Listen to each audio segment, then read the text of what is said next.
From the headlines that move us to the plays on the fields and the people making a difference. It's news, sports, and stories that keep our community alive. This is the heartbeat of Tampa Bay. Yes, it is. Well, hello, I'm Christopher Ingram. And Sarina. Oh, yes, and I'm Sarina Fazan. Christopher, it's so wonderful. We missed you. You have been AWOL. I know. Well, but for good reason. Yeah. For good reason. I'm working on a very exciting project which will come out soon, and it's for a national show. Yeah, I know about it. You can't disclose a whole lot. You haven't told me anything that would get you in trouble, but it's still under wraps a little bit, huh? Yeah, it's still under wraps a little bit, but you know. Is it okay that I said that? Oh, yeah. Okay, I don't want to get you in trouble. You won't get me in trouble. And when we do announce it, it'll be right here. Yeah, it's going to be cool. Heartbeat of Tampa Bay. Right? Yes. Yeah. Oh, you're going to announce it here. Okay, cool. Of course. All right. Course. My home away from home with my most amazing co-host. Absolutely. Oh, well, you're awesome. It was great seeing you. We had dinner Saturday night with Ted. I know, it was so much fun, and we should give Hula Bay a shout out. I mean, that was such a beautiful, beautiful night, it really wasn't it? Wasn't it? Yeah. Yeah. I love it there, and the food's good. Oh my gosh, absolutely. Yeah. We should throw up the picture we took. Oh, that's a good idea. Yeah, don't you think? Yeah, we'll send that to Buddy. Okay. All right. All right, so we got a lot to talk about. Yes. Okay, obviously we had the attempted assassination, I guess we're calling it that, on President Trump on Saturday night at the White House Correspondents' Dinner. We've got this double murder, 2 USF students. We've got some crazy stories. Man trampled while he was hunting in Africa. A herd of elephants trampled on him. And the strangest story I think that I've smelled in a long time. How about a toilet in your car? I know, that's so bizarre. Crazy. Yeah. Yes. All right, so we'll get to that. Let's start with Trump, though. The White House Correspondents' Dinner Saturday night, this man came in. He had a gun or maybe multiple guns and some knives, and Secret Service recognized him, thought he was weird, whatever, and the details have yet to really come out, but apparently there were some shots fired. It wasn't said whether it was Secret Service or him, but he was tackled, apprehended, and what a scare, huh? It was such a scare. And the Secret Service agent, from what I understand, who was shot, thank goodness for his bulletproof vest, because he's supposed to be okay. But you know what, Christopher, this really points out something too, I think. So the alleged shooter, very highly educated, right, but his own family, they're the ones that alerted authorities. Oh, is that right? I hadn't seen that. Wow. So how, I mean, those are what the reports are saying right now. And can you imagine, because of course, they're your loved ones, you know, it's supposedly his brother, and then his sister confirmed some things. And again, we want you guys to know all these details are still coming in. But you know, that takes, they did the right thing. Yeah, absolutely. You know, and I'm sure it takes a lot of courage, yes, you know, heartfelt thoughts about what you're going to do, knowing that it's going to probably send your loved one to jail. But, you know, they did the right thing. Absolutely. He is a very liberal, I don't know if it's true or not, but I read one report that said he's associated with Antifa. He lists his pronouns on his bio. I mean, that alone to me is, you got a mental disorder. But I know you're Switzerland, you probably don't feel that way too. Well, but craziness. Yeah, clearly though, no matter what, right, disturbed. I mean, I think it's fair to say that. Yeah. Anybody that, no matter what the event, you know, you go in with guns and knives allegedly. Yeah. Just an awful situation. Unbalanced. Yeah. The president, I mean, Trump being Trump, he, you know, he's always got the bravado and he's bragging about himself. And I read a statement, his statement he came out with yesterday, something to the effect of, well, they only shoot and go after targets who are getting things done. A lot of these other presidents never got anything done, so they didn't go after them. Abraham Lincoln got things done. That's why they went after him. I mean, it's just like, isn't that something? He's just so much. Isn't that something though? Wow, yeah, yeah. What can you say? he believes in himself. Yeah, that's for sure. That is absolutely for sure. And you and I have talked about this too. I mean, truly though, loves this country as well. Yeah. You know. Yeah. All right, we won't delve too much into politics because you know, Switzerland. I know I don't have my flag. Your flag is over there. We don't have the prop today. Okay, really tragic story here in the Tampa Bay area. 2 USF grad students have been murdered. You saw this the other day. Unbelievable. It's horrible, awful. And I mean, but there's so many details of this case too that are just, crazy. Yeah. How about The the suspect asking ChatGPT, yeah. He asked ChatGPT things like, what would happen if you put a human body in a trash bag? Like, hello. And I think one of the other ones that he asked was about, is it possible to survive a shot from a sniper? I don't know if he was anticipating the SWAT team coming out to his house as they did or not, but like this guy, his name is, I'm going to butcher it, but it's Hisham Abu Garbi. Yeah, Something like that. And he was roommates with one of the victims. With the USF, one of the two students. Yeah. Their really, names were Zamil Limon and Nahida Brizdi. I know, and apparently, like, there were some remains discovered, and they believe it's her. Yeah. I believe they found the other remains of the other gentleman. Just so In sad. St. Pete. I think they found it like near the water in St. Pete. And hers, I think, on the Howard Franklin Bridge, which was shut down for hours the other day when they discovered those remains. It's horrible. Just terrible. But it really brings up too, though, the issue. I mean, what a horrible, horrible scenario. Yeah. But how many times that people are using like these AI platforms? I mean, we've seen it. Asking for advice on so many things. Right. But also there have been cases where kids have killed themselves. Right. They said, and they used the AI platform. I mean, and I understand it being used as a tool. 100%. I think it's a great tool. It's a great tool for research.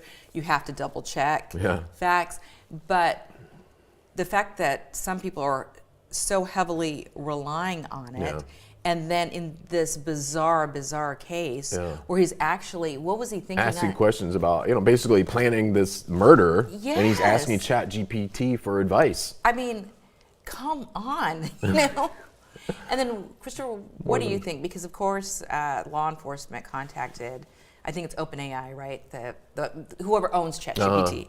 And at first, they said they couldn't comment. But what do you think about their responsibility?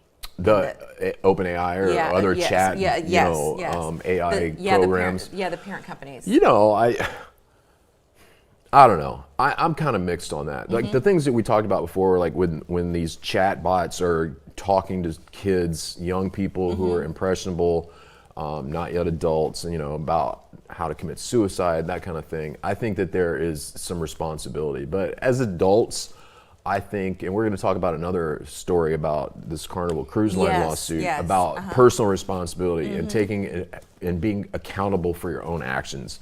And I kind of err on that side when it comes to things like, should these programs be responsible or have liability for things that people who use those programs in some sort of nefarious or ill means?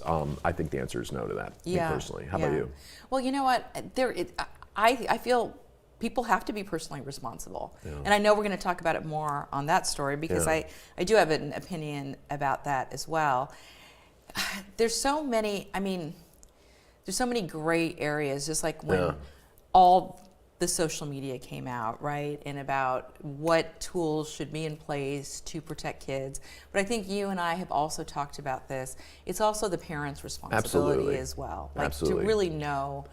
And we know you and I are both parents. We know it's difficult. Yeah. It's more difficult it's hard to keep to police tabs. It. Yeah, but it's an adult's responsibility. It is, and I think that it definitely should fall on the hands of the parents a lot, most of it, because one, they're probably footing the bill for the phone. They chose to put that instrument in their child's hand, knowing what the perils are, and you need to know your kid. You need to monitor what they're doing, know who their friends are, monitor exactly what they're looking at online, those kinds of things, and unfortunate consequences can happen as a result of not really understanding how to use these programs and what they do to you mentally. Right.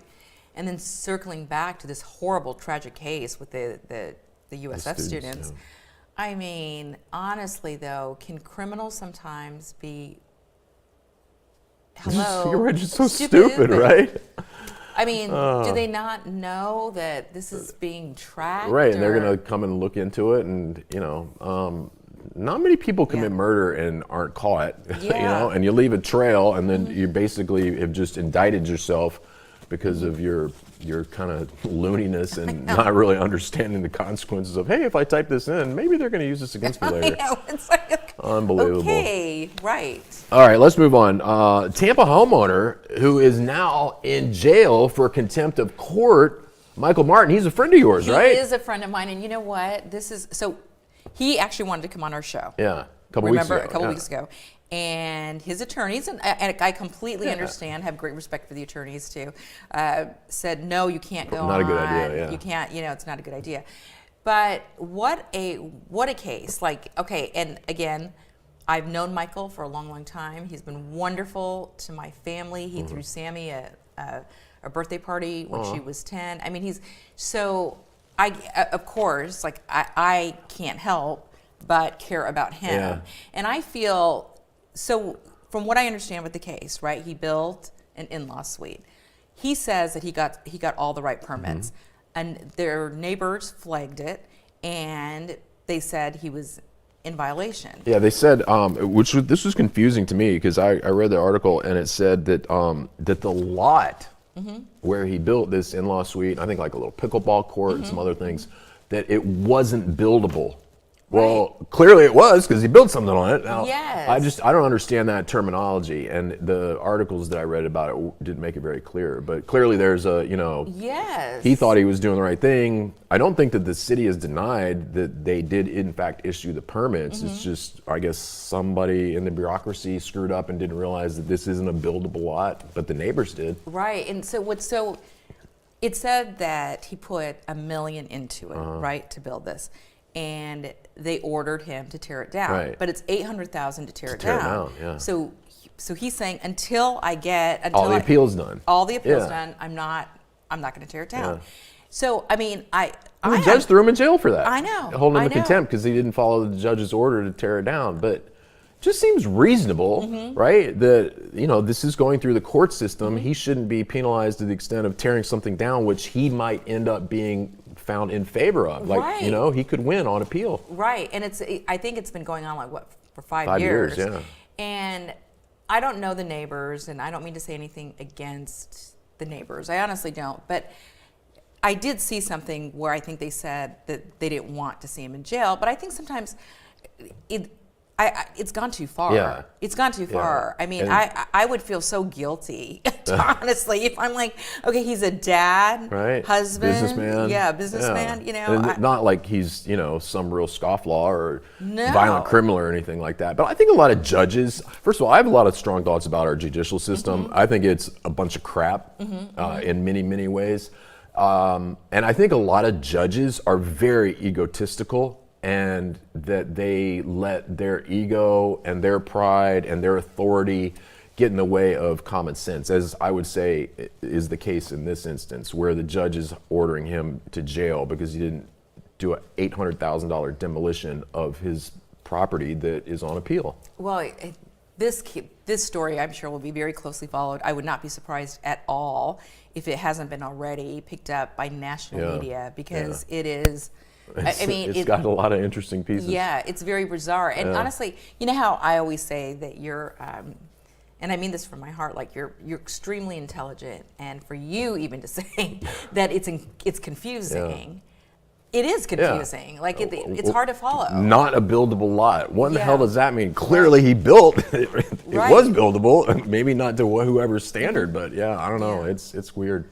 Well, hopefully when he is out of jail, we can get him on the Heartbeat of Tampa. Yeah, that'd be great. And Michael can share his whole story. Yes, his whole story. That'd be great. With us. Yeah. All right, so we've got some other stories that unfortunate incident where this hunter, who is a California millionaire, he was trampled by a herd of 7 female elephants who were protecting their calf.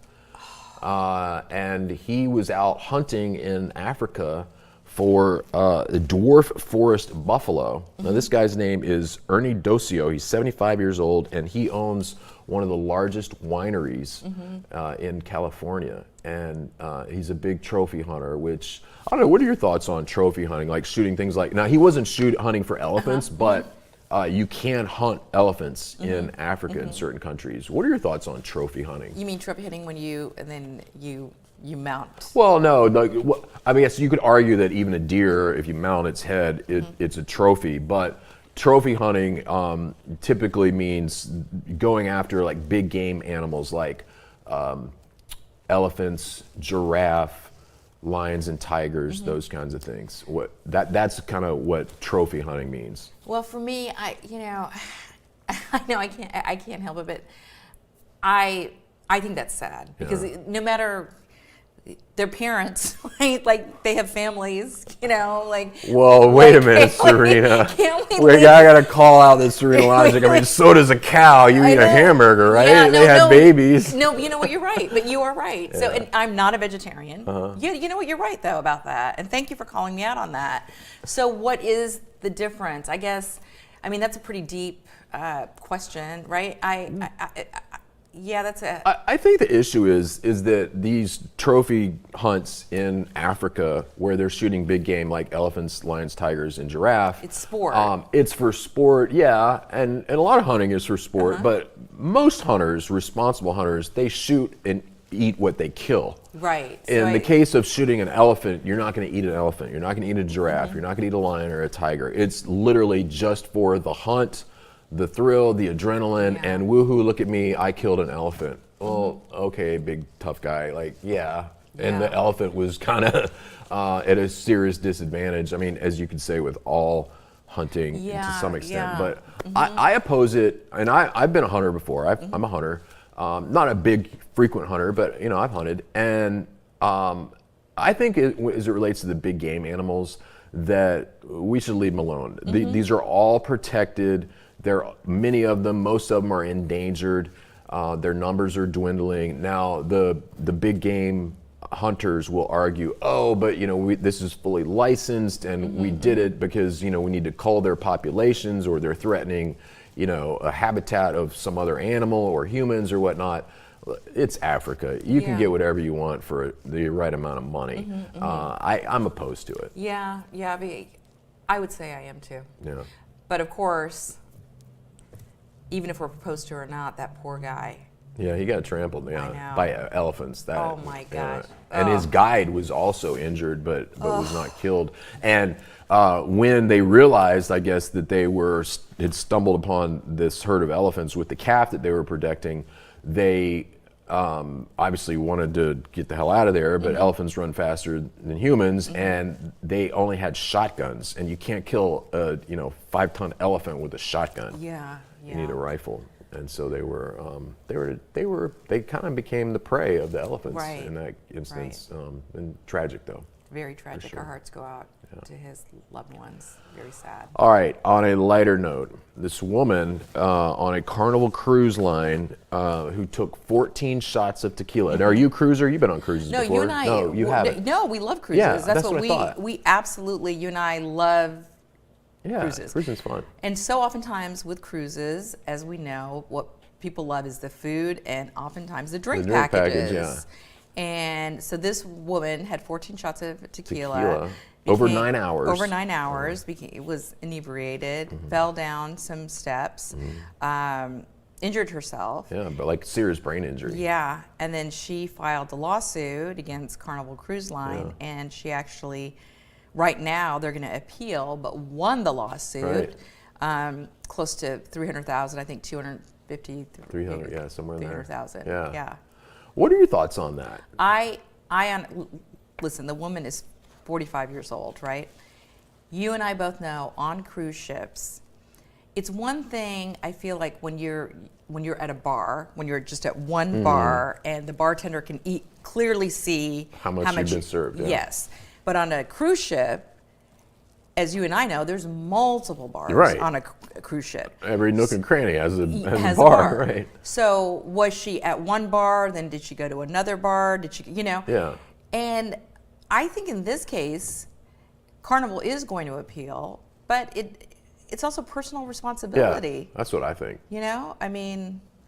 You make a really good point about if you're at a bar and you're sitting there and you drank 14 shots of anything, it's certainly the bartender, that establishment has a responsibility to you. But as you noted, you're on a cruise ship, she's probably moving around. It's over 9 hours. Yes. And we've both been on cruise ships, and sometimes you don't have the same bartender, right? You can go order two drinks within 30 minutes and not have the same bartender. They're not watching you, paying attention, that kind of thing. Right. Again, it comes back to what you said. It's personal responsibility. Be responsible for your own actions. And if she's stumbling or talking incoherently to one bartender, but that bartender, again, like on the cruise ship, is not going to know that she had 10 other shots, maybe, because sometimes some people have a lower tolerance to alcohol. Like, people might be upset at me for saying that, but I do think there is a difference. For sure. We're in agreement on that one. Mm-hmm. No Switzerland on this one. That's right. All right. How about the bear suit?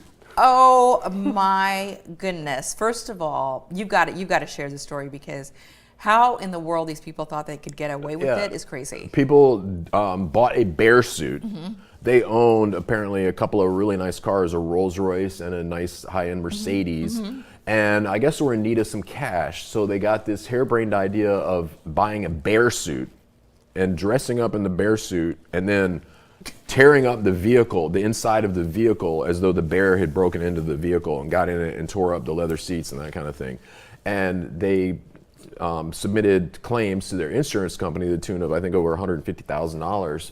And the insurance company was a little suspect, and they were thinking, let's do a little further research. So they hired somebody from a witness, an expert witness from the California Department of Wildlife Services, or whatever they call it out there.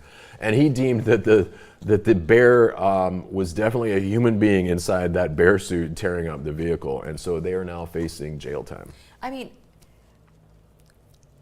maybe, like, I don't even know what to say. Maybe we give them at least creativity. Right, it's creative, like, hey. But how could they, okay, did you take a look at the bear suit? Yeah. It was, we have a picture of it. We'll get Buddy to put up on the screen. Yeah, because that would be interesting to see, because, I mean, it doesn't really look like a real bear. What are they thinking? And it was on video. They ended up, I don't know if it was intentional or not, but there was video of them as the bear inside the car. I don't know. It's just crazy. Yeah. California. And people always say it's the Florida man stories. I mean, I think California, they're crazier than we are. That's nuts. Yeah, that's nuts. Sure. That's nuts. Okay, nothing is nuttier than our last story, though. Oh my gosh, it's so, I mean, just thinking about it's grossing me out. So, Sarina, there is a company in China that has submitted a patent that has been approved, apparently, to install toilets inside an automobile. So that as you are driving around on a long haul from point A to point B, if nature calls, one or two, you can pee and poo right in your car. That is I can't believe we're even having this conversation. But there's so many, the smell. I mean, what about, like, okay. How awkward would it be? It would be so weird. And if you're like, okay, do you know where the toilet seat's supposed to go? It's going to go underneath the passenger seat. Gosh. Yeah, and it's gonna have a fan and an exhaust hose outside of the car. Oh my goodness! To help cut down on the smells. But I mean, just like, oh my gosh! I want my privacy when I'm in the bathroom. And can you just imagine, like, you're in your minivan and all of a sudden you're like, your spouse is like, gotta go number 2. I'd be like, roll down the window. It's so crazy. But I guess, when RVs and everything first came out, people may have been like, but that's different. Like, it's in a private, contained room. This is literally in the passenger seat of your car. So what do you think? Do you think that is going to be something? That is not an option that I'm going to ask for on my next vehicle. Definitely. We actually agree on several stories on this show. I know. I can't believe that. Oh my goodness gracious. Hey, I don't know. Got to give them the credit for ingenuity. But there are a lot of puns to be had in that story too. Like, you're in for a real surprise. Yeah, so crazy, so crazy. Well, we always have fun. We do. Our other segment today, we're going to have Hillsborough property appraiser Bob Henriquez is going to be on the show. He's such a great person. You know what he's thinking about doing? What? He's thinking about running for mayor. Wow. Yeah. So you and I need to sit down and talk and plan your strategy for your candidacy. Right. Because, otherwise Bob's going to come in here and I'm just telling you, Sarina. He's my biggest I fan. think that you could do it. I don't know. No, that's very kind. That's very you'd be a kind. great candidate. Oh, well, thank you so much. I do love the city of Tampa, so I feel like I would. Potholes and all. I would try to get things done. Did you see my my post on Facebook of Bob Buckhorn standing in front of pothole-riddled roads with a sign that says "Welcome to Tampa, Bob Buckhorn, Mayor"? No. Yeah, AI made that for me. Oh, he And did. Yeah. I love Bob Buckhorn. It got like 12,000 views on Facebook. Wow. Yeah. I like picking on Bob because I am not a fan. I am a fan. All right. Well, we're gonna have great conversation later on with Bob Henriquez, and we've had Bill Carlson on, who's also running. And if you want to invite Bob Buckhorn on, I did invite Bob you did? Buckhorn. Yeah. What did he say? Well, he knows that you're pretty tough on him, so.